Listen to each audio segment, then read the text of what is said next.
नमस्कार दोस्तों, FIS में आप सभी का स्वागत है। और आज हम लोग जो हमारी पहली क्लास जो पहला लेक्चर हो चुका है, उसके सीक्वेंस में आगे दूसरे लेक्चर की हम लोग आज बात करेंगे, चर्चा करेंगे।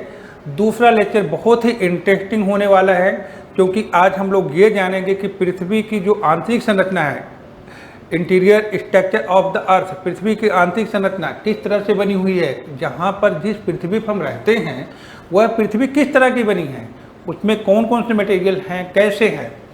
अब मुद्दा ये है कि अगर हम पृथ्वी की आंतरिक संरचना की बात करते हैं तो इसकी ज़रूरत क्यों है, क्यों हमें जानना चाहिए, जबकि ये ज्योग्राफी का सब्जेक्ट नहीं है, फिर भी एक जिज्ञासा बनी हुई कि हमें इसके बारे में जानना है। तो यहाँ पर हम थोड़ा से समझने की कोशिश करते हैं क्यों जानना चाहिए। तो पहले तो ये जान लेते हैं कि जो टॉपिक है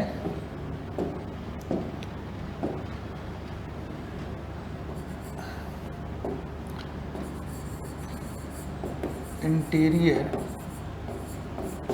स्ट्रक्चर ऑफ द अर्थ।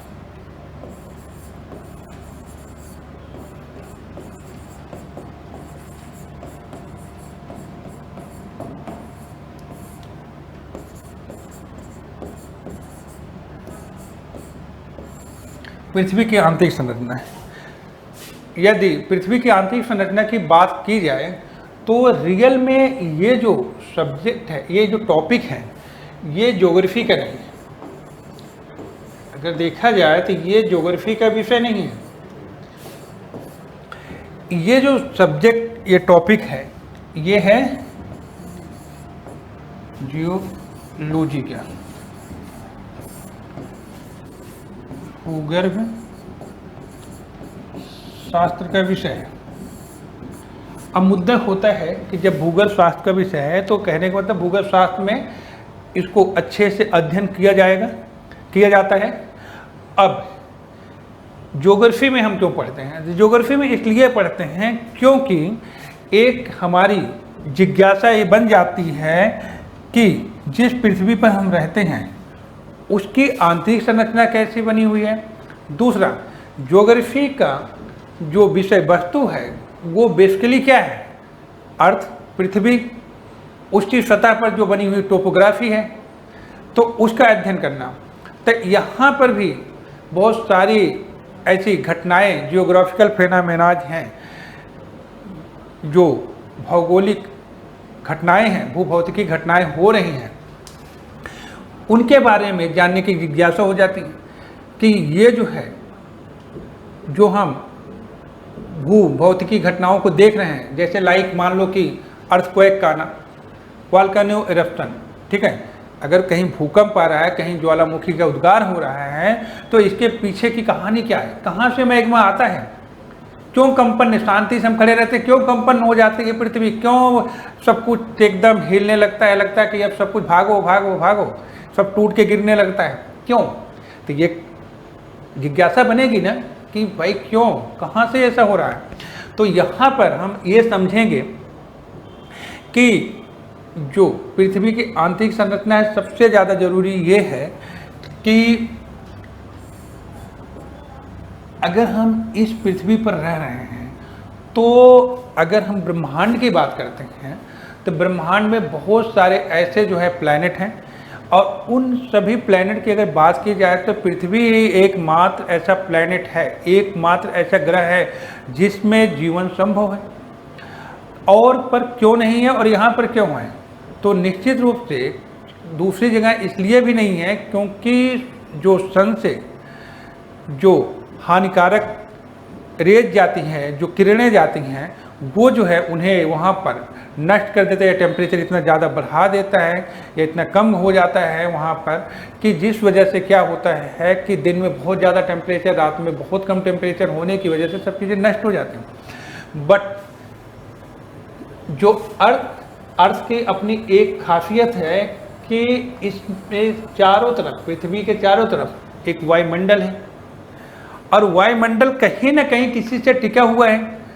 तो वो जो है मैग्नेट बार, पृथ्वी के अंदर जो है एक जरूर मैग्नेट बार है, जिसके गुरुत्वाकर्षण शक्ति के कारण जो है हमारा वायुमंडल पृथ्वी के साथ लगा हुआ है। तो जब सन से जो हानिकारक किरणें आती हैं उसको मैक्सिमम वो वापस कर देता है या अब्जॉर्ब कर लेता है। इसलिए यहाँ पर जीवन संभव है। जो बैलेंस करने के लिए, सर्वाइवल के लिए, जीवन के सर्वाइवल के लिए जितना टेम्परेचर चाहिए दिन और रात में ऑलमोस्ट उतना रहता है, तो इसलिए लाइफ यहाँ पर संभव। जो गैसें चाहिए, ऑक्सीजन या जो भी गैसें चाहिए वो यहाँ पर मेंटेन है, तो इसलिए जो है जीवन यहाँ पर संभव हो पाया। अदरवाइज हर प्लेनेट की तरह यहाँ पर भी जीवन संभव नहीं हो पाता यदि हमारा वायुमंडल नहीं होता। वायुमंडल तभी है कि जब पृथ्वी की आंतरिक भाग में मैग्नेट बार है, इसलिए यहाँ पर जो है जीवन संभव हो पाया। अब दूसरी बात ये आती है कि बहुत सारे ऐसे जो आज एक प्रेजेंट पास्ट फ्यूचर की, कि अगर मान लो कि हम जब आंतरिक संरचना को पढ़ते हैं तो ये आइडिया लगाया जाता था कि हमारी पृथ्वी पहले कैसी रही होगी और वर्तमान में कैसी है, फ्यूचर में कैसी हो सकती हैं। इसके अलावा कि बहुत सारे जियोग्राफिकल फिनोमेनाज हैं, बहुत सारी भौगोलिक घटनाएं ऐसे होती हैं, भूभौतिकी ऐसी घटनाएं हैं, जैसे मान लो कि अर्थक्वेक का आना, भूकंप का आना, वॉल्केनो एरप्शन, ज्वालामुखी उद्गार या प्लेट टेक्टोनिक एक्टिविटी एक्सेट्रा। बहुत सारी ऐसी क्रियाएं हैं जिनके बारे में जानने की जिज्ञासा हो जाती है, क्योंकि ये सारी क्रियाएं पृथ्वी के आंतरिक भाग से प्रारंभ होती हैं। अब मुद्दा यह है कि ठीक है, जानना तो है, लेकिन ये चीज़ें जो आंतरिक अगर भाग की हम बात करते हैं, अगर हम सरफेस से पृथ्वी के अंदर की तरफ देखते हैं तो जो इसका सेंटर पॉइंट है, केंद्र है, यहाँ से अगर इसकी बात करें तो 6371 किलोमीटर है। इतनी गहराई मानव के लिए अदृश्य है, इतनी गहराई तक मानव इसे देख नहीं सकता है। तो मुद्दा है कि इसको हम जानेंगे कैसे, कैसे समझ पाएंगे कि इसकी आंतरिक, हमारी जो पृथ्वी की आंतरिक संरचना कैसी है। तो इसके लिए कुछ सोर्सेस हैं, दो सोर्सेस, एक डायरेक्ट सोर्स है, दूसरा इनडायरेक्ट सोर्स है। डायरेक्ट सोर्सेज में जो हम प्रत्यक्ष रूप से देख पाते हैं, जिसमें अगर हम डायरेक्ट सोर्सेज की बात करते हैं तो यहाँ पर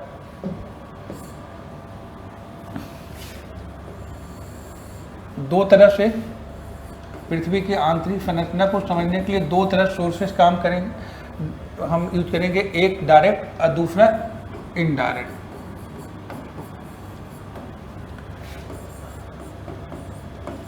डायरेक्ट और दूसरा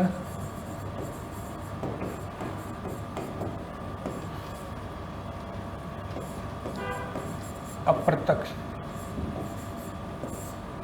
स्रोत और दूसरा प्रत्यक्ष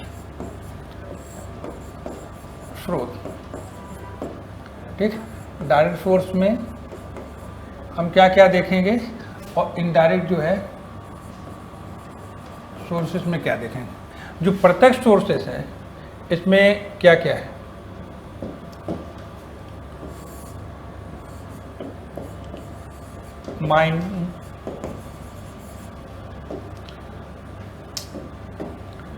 माइनिंग, वोल्केनो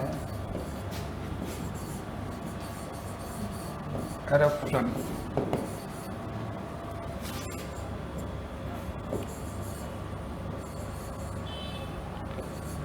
बोरहोल या फिर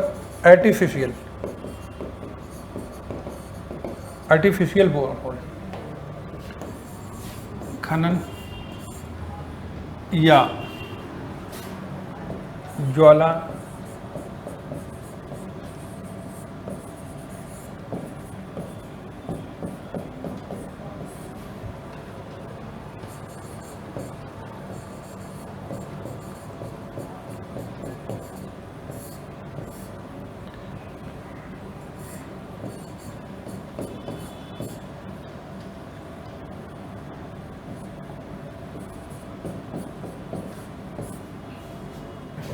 ये जो है डायरेक्ट सोर्सेस में है कि माइनिंग, अगर कहीं पर माइनिंग हो रही, कहीं पर खनन हो रहा है, चाहे कोयला, पेट्रोलियम जो भी आप निकाल रहे हो, उस हीरा, सोना गोल्ड डायमंड जो भी आपको देखने को मिल रहा है, तो वहाँ से जब माइनिंग के टाइम पे जो रॉक प्राप्त हो रही है, तो उस रॉक का अध्ययन करके हमें ये पता चलता है कि पृथ्वी की आंतरिक संरचना इस तरह से बनी हुई है, इस रॉक से बनी है, इस मटेरियल से बनी हुई है। दूसरा, वोल्केनो इरप्शन, जब ज्वालामुखी उद्गार होता है तो उस टाइम जो है मैग्मा लावा के रूप में जब सरफेस पे आता है, तो उस लावा का अध्ययन करके पता लगता है कि पृथ्वी की आंतरिक संरचना इस तरह से बनी हुई है। फिर आर्टिफिशियल बोर होल, तो आर्टिफिशियल जब बोर होल की बात करते हैं तो अप्राकृतिक जो है बोर होल अर्थात जो मानव ने बनाया है, तो अगर इन तीनों चीज़ों की बात करें तो ये तीनों ऐसी चीज़ें हैं जो प्रत्यक्ष सोर्स हैं पृथ्वी की आंतरिक संरचना के बारे में जानकारी देने के लिए। अब हम बात कर लेते हैं एक एक कि कहाँ तक हम इन तीनों से कहाँ तक पहुँच सकते हैं, कितनी गहराई तक हम समझ सकते हैं। तो माइन की अगर बात करते हैं, अगर पूरे विश्व की अगर बात की जाए तो सबसे गहरी अगर माइन कोई है तो वो जो है गोल्ड की माइन है और साउथ अफ्रीका में है, ठीक है। और साउथ अफ्रीका में जोहान्सबर्ग के पास में एक खान है और उसकी गहराई अभी तक जो है सिर्फ और सिर्फ 4-4.5 किलोमीटर या मैक्सिमम रख लो 5 किलोमीटर, 5 किलोमीटर के आसपास है। तो जो माइन के माध्यम से जो हमें रॉक मिलती है 5 किलोमीटर की पृथ्वी गहराई की रॉक हमें मिल जाती है। दूसरा, वोल्केनो अगर एरप्शन की ज्वालामुखी अगर उद्गार की बात करते हैं तो यहाँ पर किस गहराई तक, तो मान लो एक, ठीक है, 100 किलोमीटर 200 किलोमीटर तक इतनी गहराई तक मैग्मा जो चैम्बर है वहाँ से हमें जो है ज्वालामुखी से उद्गार के टाइम पे जो लावा प्राप्त होता है, इतनी गहराई रख लो। बोर होल अभी मैक्सिमम जो आर्टिफिशियल बोर होल जो कोला प्रायद्वीप के पास बनाया गया है, तो वो जो सुपर डीप बोर होल है वो 11 किलोमीटर के आसपास गहराई है।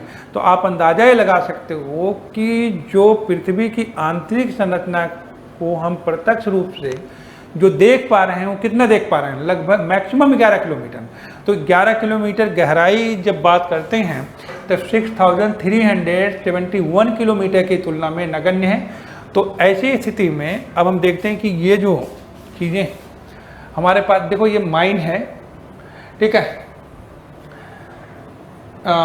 एम इसमें साइलेंट है और ए है पुनांग माइन है, और ये जोहान्सबर्ग है। जोहान्सबर्ग देखो एक चीज़ के और लिए पॉपुलर है, यहाँ जो हीरे की खान भी है, गोल्ड भी इस एरिया में पाया जाता है। इसके अलावा एक कॉन्फ्रेंस हुआ था सस्टेनेबल डेवलपमेंट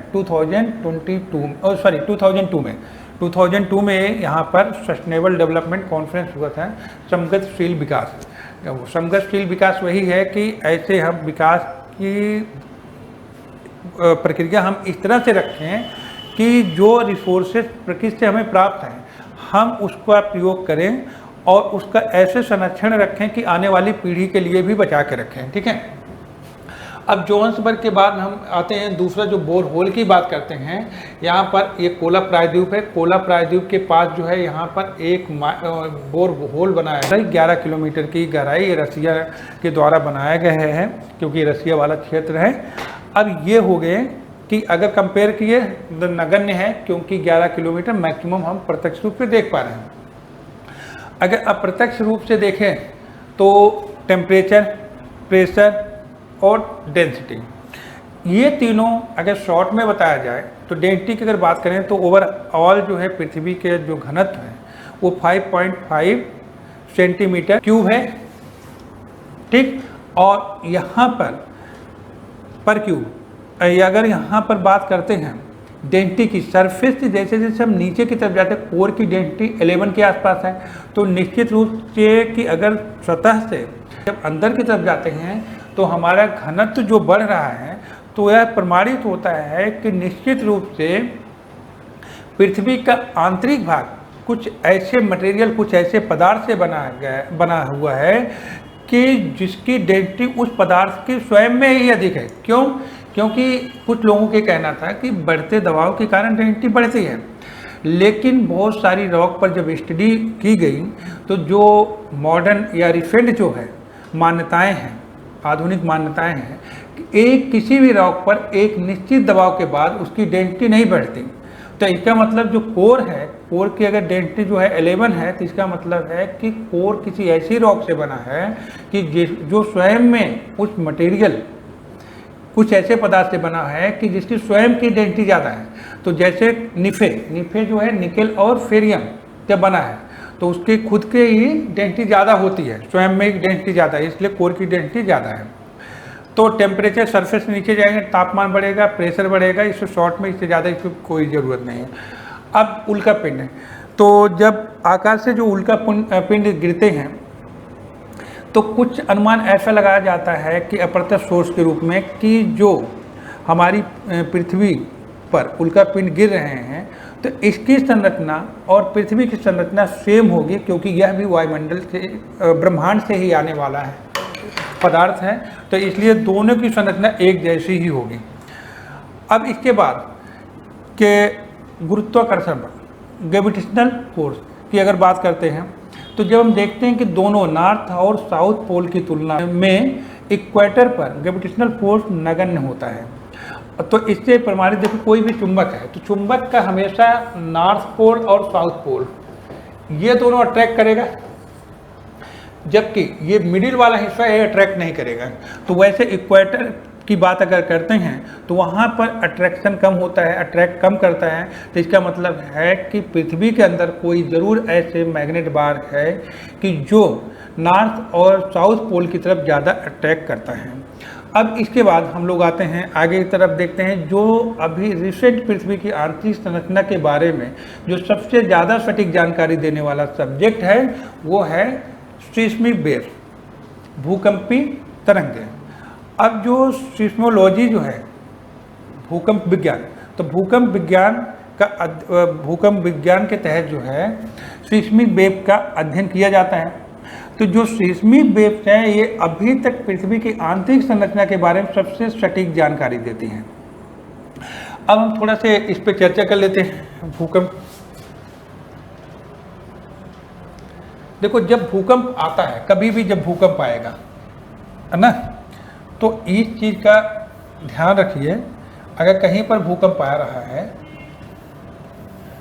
तो पृथ्वी के आंतरिक भाग में जहाँ पर सबसे पहले एहसास होता है, मान लो इस पॉइंट पर सबसे पहले एहसास हुआ, तो इस पॉइंट को बोलते हैं अर्थक्वेक फोकस। फोकस मतलब भूकंप मूल।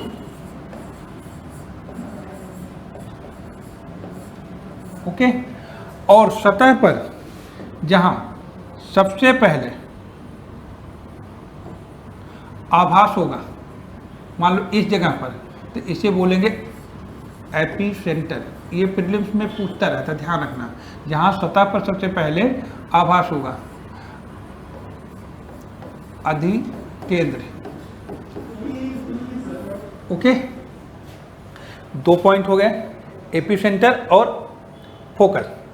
अब इसके बाद जब हम भूकंप की बात करते हैं तो जो मेजर, देखो इसमें जब कंपन पृथ्वी के आंतरिक भाग में कंपन उत्पन्न होता है, पृथ्वी के आंतरिक भाग में डिसबैलेंस हो जाते हैं। जब पृथ्वी का आंतरिक भाग जो है प्लेटों टकराने के कारण या किसी कारण से डिसबैलेंस उत्पन्न हो गया, तो उससे क्या है, कंपन उत्पन्न होगा। कंपन से जब एनर्जी जो रिलीज होगी उससे जो है वेव बनती है, सिस्मिक एनर्जी की वजह से सिस्मिक वेव उत्पन्न हुई। और जो भूकंपी तरंगें उत्पन्न हुई वो 3 तरह से होती है, मेजर जो है 3 तरह से है। इसमें कौन कौन सी वेव्स हैं, पी वेव और एस वेव, आर या एल वेव। ये तीनों जो है सिस्मिक वेव्स हैं। तीनों जो सिस्मिक वेव्स हैं पी, तो हम सबसे पहले पी की चर्चा करते हैं। इसे प्राइमरी वेव या लॉन्गिट्यूडिनल वेव या इसे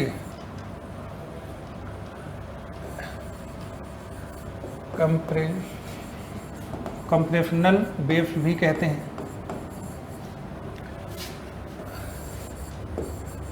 प्राथमिक तरंगें अनुदैर्ध्य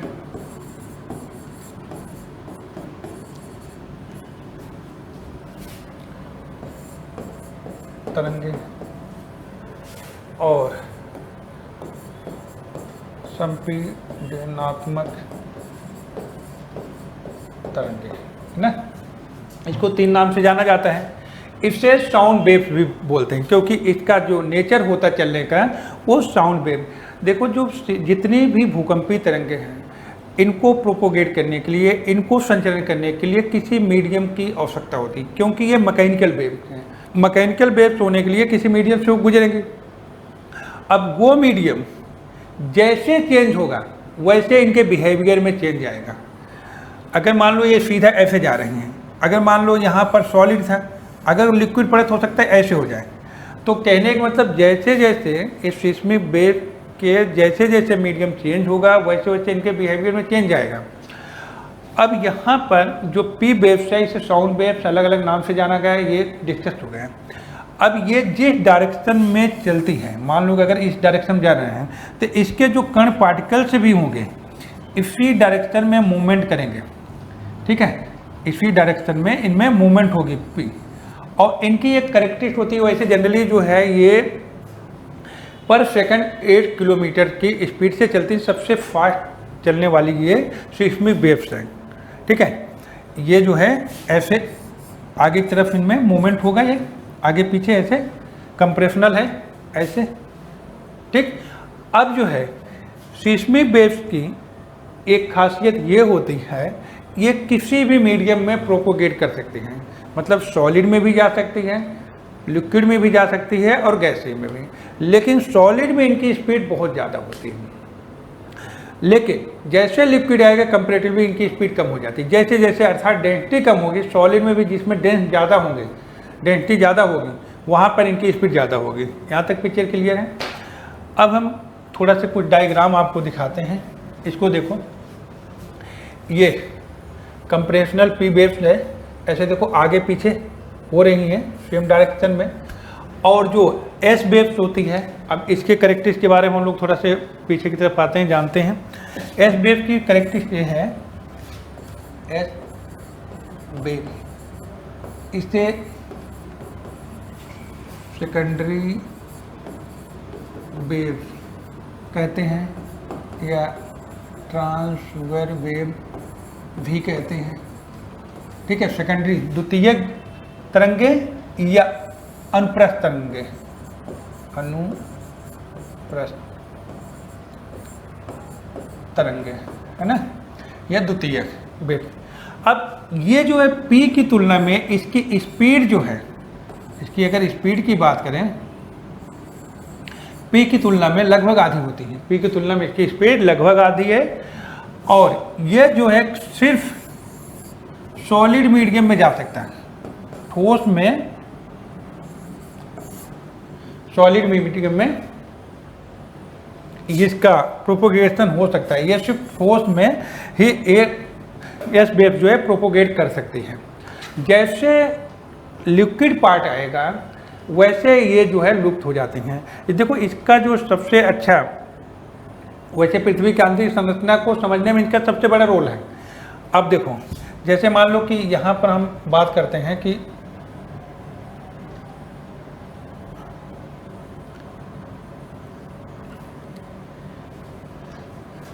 ये देखो पी वेव्स हैं। पी वेव देखो यहाँ से चली ऐसे जा रही हैं, ये इनमें जो कर्व बन रहा है, ये कर्व क्यों बन रहा है? कर्व इसलिए बन रहा है पी वेव्स में क्योंकि जैसे जैसे मीडियम चेंज हो रहा है, अर्थात जो मटेरियल्स हैं, पदार्थ हैं, जैसे जैसे उनके बनावट में अलग या अलग अलग मटेरियल मिलते जा रहे हैं, वैसे वैसे इनका जो है कर्व ये बनता चला जा रहा है। वैसे वैसे इनका जो है मार्ग जो है, उसमें मार्ग में परिवर्तन आता जा रहा है।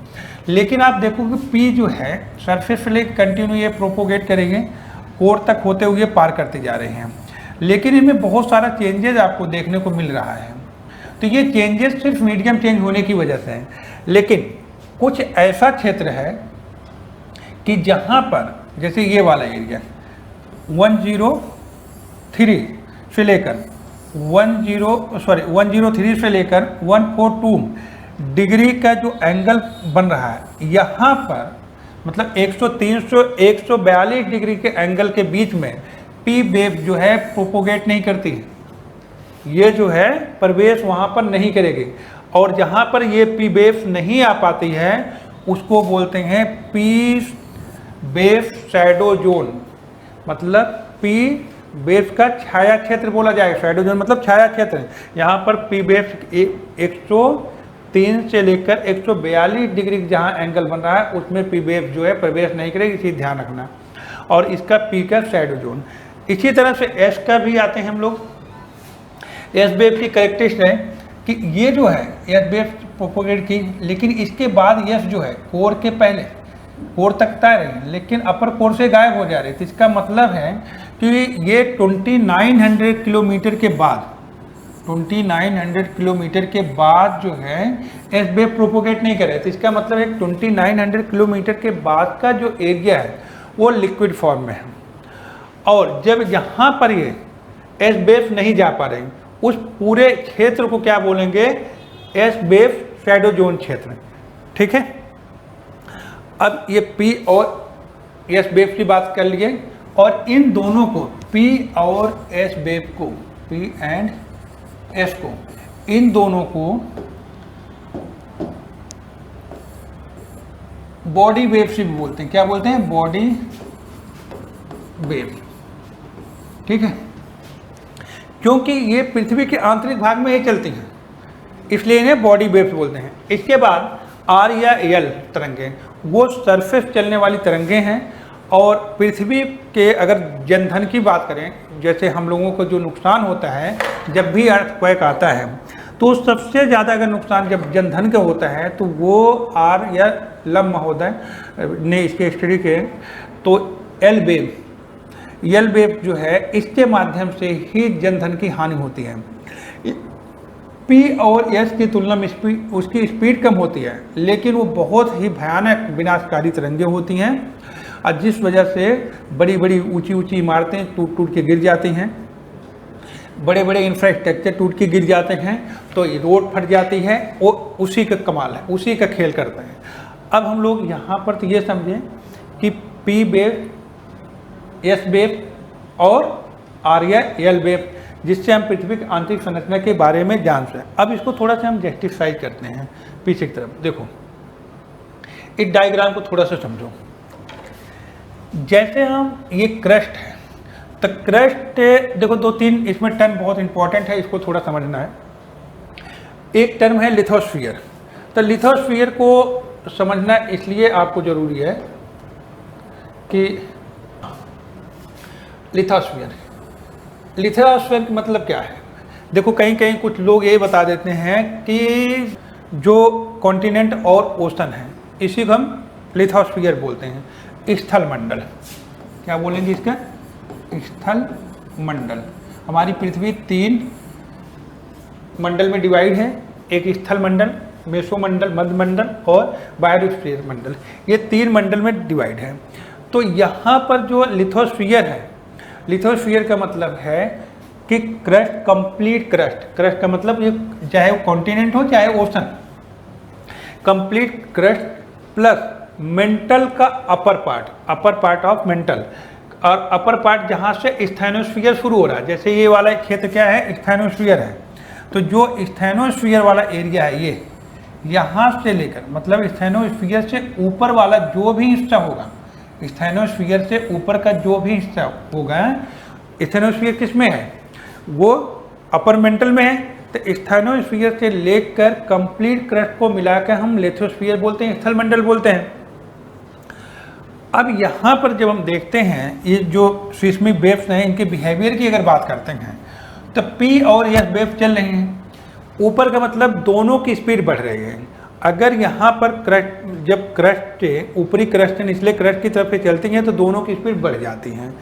लेकिन लिथोस्फीयर के बाद, जब लिथोस्फीयर के बाद जैसे स्थैनोस्फीयर में आती हैं, दोनों पी और एस दोनों प्रोपोगेट कर रही हैं, दोनों आ रही हैं, लेकिन इनकी स्पीड कम हो रही है। तो देखो नीचे की तरफ आ रही है तो इसका मतलब स्पीड कम, ऊपर जा रहे हैं तो स्पीड बढ़ रही है। तो इससे प्रमाणित होता है कि साथ में एस वेव भी जा रही है। तो इसका मतलब है कि ये लिक्विड तो नहीं है। अगर लिक्विड होता तो एस जाती नहीं, क्योंकि एस की कैरेक्टरिस्टिक है कि लिक्विड पार्ट में वो नहीं जाएगी। तो यहाँ पर जो है ये स्थाइनोस्फीयर हमारा किस तरह से, दुर्बल मंडल जो बोलते हो, स्थाइनोस्फीयर किस में, सेमी मोल्टेन अवस्था में है। तो अर्ध तरला अवस्था में हमारा स्थाइनोस्फीयर है, इस वजह से दोनों की स्पीड कम हुई थी। जब हम स्थाइनोस्फीयर को पार करके मेंटल में और नीचे की तरफ चलते हैं, लोअर मेंटल की तरफ, दोनों की स्पीड फिर बढ़ जाती है। तो इससे ये प्रमाणित होता है कि स्थाइनोस्फीयर के बाद वाला जो पार्ट है वो कंपैरेटिवली ज़्यादा डेंस है और सॉलिड है, इसलिए दोनों की स्पीड बढ़ गई। लेकिन जब उसको लोअर मेंटल के बाद जब अपर कोर की तरफ हम आते हैं तो देख रहे हैं क्या हो रहा है कि पी वेव चल रही है लेकिन इसकी स्पीड नीचे हो रही है, मतलब कम हो रही है, और एस वेव क्या हो रहे हैं, यहाँ पर गायब हो गए। तो इसका मतलब कि जो कोर वाला क्षेत्र है, अपर कोर का हिस्सा जो है वो लिक्विड फॉर्म में है। फिर इसके बाद जब नीचे की तरफ आते हैं तो पी वेव देख रहे हैं प्रोपोगेट की, लेकिन यहाँ पर जब लोअर कोर की तरफ आ रहे हैं तो इसकी स्पीड फिर बढ़ जा रही है। तो इससे ये प्रमाणित होता है कि नीचे जो इनर हमारा जो कोर है वो सॉलिड किसी जो है मटेरियल से बना हुआ है, सॉलिड किसी पदार्थ से या ठोस पदार्थ से बना हुआ है, इसलिए जो है पी की स्पीड बढ़ गई। ये बात क्लियर पिक्चर। अब देखो कि जो सीस्मिक वेव्स चलती हैं, इन सारी सीस्मिक वेव्स का किसी न किसी ने स्कॉलर ने अध्ययन किया। तो जो स्कॉलर ने अध्ययन किया, क्योंकि ये मान लो कि अपर क्रस्ट है, लोअर क्रस्ट है, तो या लोअर क्रस्ट और अपर मेंटल, इनके बीच में जब सीस्मिक वेव्स चलेंगी, अभी इसके पहले बताया था जैसे मीडियम चेंज होगा इनके बिहेवियर में चेंज आएगा। जब वो सीस्मिक वेव्स चलेंगे तो वहाँ पर आप देखोगे कि इनके बीच में डिसकंटिन्यूटी पाई जाएगी, जो कंटिन्यूटी थी उसमें जो है विचलन आ जाए, मतलब चेंज आ जाएगा। तो जब चेंज आएगा तो उन जो डिसकंटिन्यूटी, दो वेव के बीच में जो डिसकंटिन्यूटी आई, दो तरंगों के बीच में जो विषमताएं आई, उसका अध्ययन किसी न किसी ने स्कॉलर ने किया। और उसी स्कॉलर के नाम पर उसे अलग अलग नाम से जाना गया, जैसे कॉन्टिनेंट एंड ओशन, महाद्वीप और महासागर, इनके बीच में अगर कोई सीस्मिक वेव चल रही है तो यहाँ पर डिसकंटिन्यूटी आई। मान लो कि अपर क्रस्ट और लोअर क्रस्ट के बीच में जो डिसकंटिन्यूटी देखने को मिली उसे हम बोले कोनार्ड डिसकंटिन्यूटी, क्योंकि एक स्कॉलर है कोनार्ड महोदय, उन्होंने इसका अध्ययन किया, इसलिए उनके नाम पर ही जो है कोनार्ड डिसकंटिन्यूटी। देखो एक यहाँ कॉन्टिनेंट और ओशन के बीच में जो डिसकंटिन्यूटी देखने को मिल रही है तो इसे बोल रहे हैं कोनार्ड डिसकंटिन्यूटी। इसके बाद ये लोअर क्रस्ट और अपर मेंटल, इसके बीच में जो डिसकंटिन्यूटी मिली उसे बोले मोहोरोबिक डिसकंटिन्यूटी, मोह विसंगति के नाम से जाना जाता है इसे। अपर मेंटल और लोअर मेंटल के बीच में डिसकंटिन्यूटी, इसे बोलते हैं रैप्टी डिसकंटिन्यूटी। फिर इसके बाद लोअर मेंटल और अपर कोर के बीच में गुटनबर्ग डिसकंटिन्यूटी। फिर आउटर कोर और इनर कोर के बीच में लेहमान डिसकंटिन्यूटी। ये जो है सारे 5 नाम हैं, पांचों जो है डिसकंटिन्यूटी के बारे में अध्ययन किया, अलग अलग लेयर में जाकर उसी नाम पर इनका नाम पड़ा। ये देखो सारे जो है आप लिथोस्फीयर के बाद जो है मायोस्फीयर, मायोस्फीयर के बाद जो है लिथोस्फीयर, मेसोस्फीयर और बायोस्फीयर, तो ये 3 जो हैं अलग अलग जो है डिवीजन है। अब अगर एक देखो, ये तो सारा कंप्लीट हो गया। एक के अगर स्विस स्कॉलर की बात करेंगे जो सबसे पहले जो है पृथ्वी की आंतरिक संरचना के बारे में जानकारी दी थी, उनका मानना था कि जो हमारी पृथ्वी है इसको 3 भाग में डिवाइड किया गया है। अब एक क्रस्ट है, दूसरा मेंटल है और तीसरा जो है आपका कोर है। तो जो क्रस्ट की संरचना है वो सियाल से हुई है।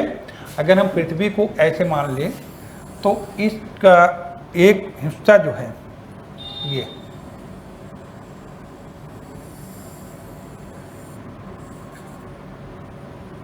ये क्रस्ट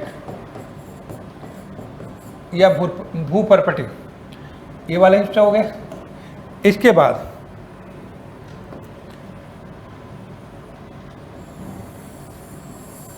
ये वाला हिस्सा मेंटल हो गया, मेंटल। फिर ये नीचे वाला जो हिस्सा है ये कोर हो गया,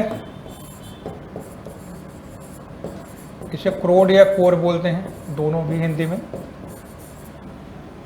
जो क्रस्ट है ये जो है सियाल का बना हुआ,